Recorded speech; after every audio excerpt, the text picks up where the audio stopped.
All right, welcome to the explainer. Be honest, have you ever felt like your product strategy is just kind of a guessing game? Relying way too much on gut feelings? Well, you were in exactly the right place. Today, we're cracking open the Product Analytics Certification Course Workbook to extract the ultimate playbook. By the end of this, you're going to have the exact framework you need to move your team from just guessing what users might want to knowing exactly what drives actual value. Here's our syllabus for the day. We are going to level up by first finding your North Star, then we'll scale the analytics hierarchy, uncover your core product features, learn how to build a rock-solid business case, and finally, master that analytics vocabulary.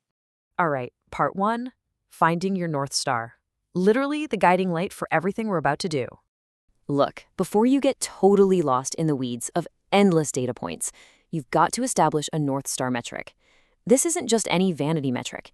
It's the singular, defining measurement that captures the absolute core value of your product. Without it, your teams are just rowing in completely different directions. Getting this right ensures total organizational alignment. Suddenly, every single feature release and bug fix is serving the exact same ultimate goal. But here's the thing. Just picking a metric out of thin air isn't enough. You need a rigorous checklist. You start by documenting your vision and goals, sure, but pay close attention to those bottom points. You absolutely need check metrics to avoid over-optimizing. Like, if your North Star is speed, a check metric makes sure you aren't sacrificing quality to get there. You also need leading indicators. These are the day-to-day metrics that actually cause movement in that giant North Star. Moving on to part two, the analytics hierarchy. So you've got your North Star, but how do you actually reach it?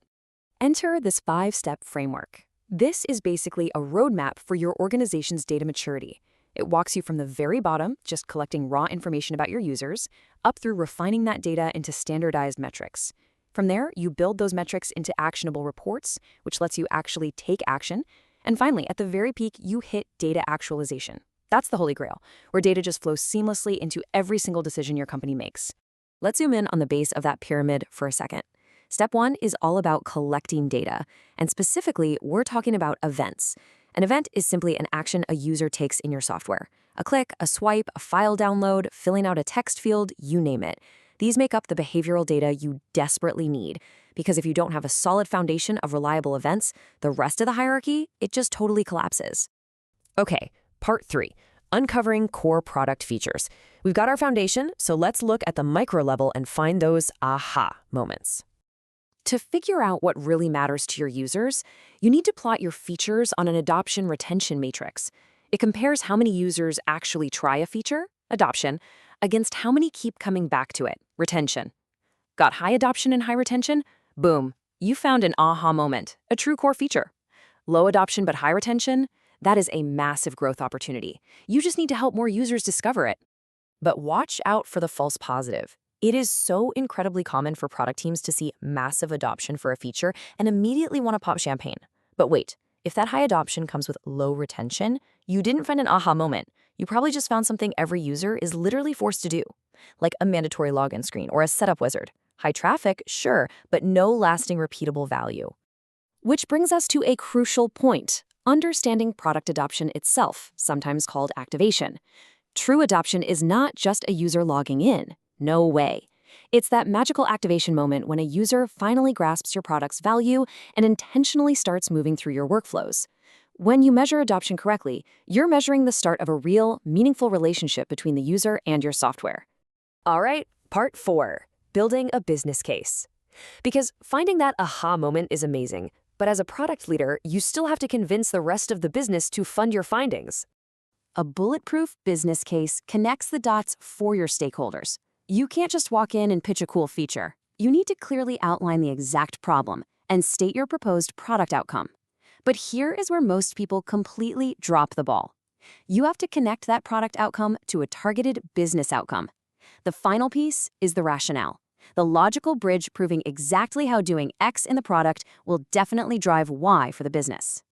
And to back up that rationale, you need evidence, right? You absolutely must balance quantitative and qualitative data.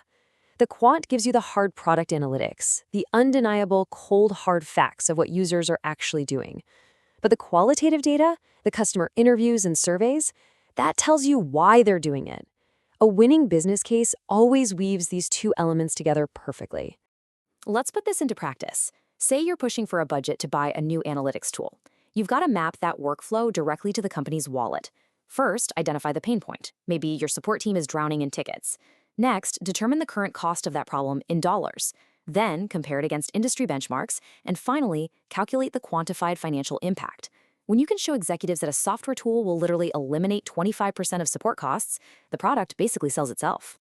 All right, home stretch, part 5, mastering analytics vocabulary. Because to be a truly data-driven product leader, especially if you're taking that certification exam, you have to speak the language fluently. For instance, you'll definitely need to know the difference between a segment and a cohort. A cohort specifically tracks groups of users over a set time frame. So while a segment might just be all healthcare users, a cohort is all healthcare users who signed up in August. That time element is absolutely critical for measuring how changes to your product actually impact new users week over week or month over month. And speaking of impact, there's a philosophy of growth in the glossary that's just crucial to remember.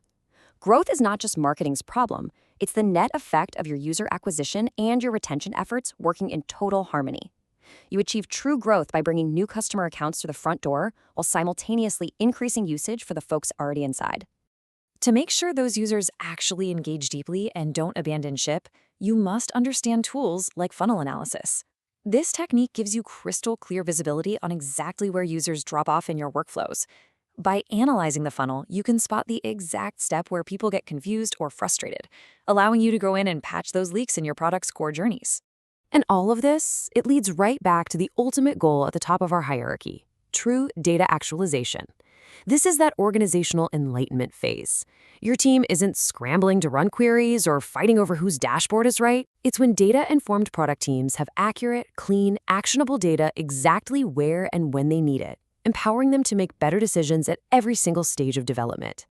So, as we wrap up this explainer and you reflect on your own organization's data maturity, I want to leave you with a really critical question. Are you actually driving true data actualization to make better decisions? Or are you just hoarding data to feel productive? The playbook is in your hands now. Go out there and execute.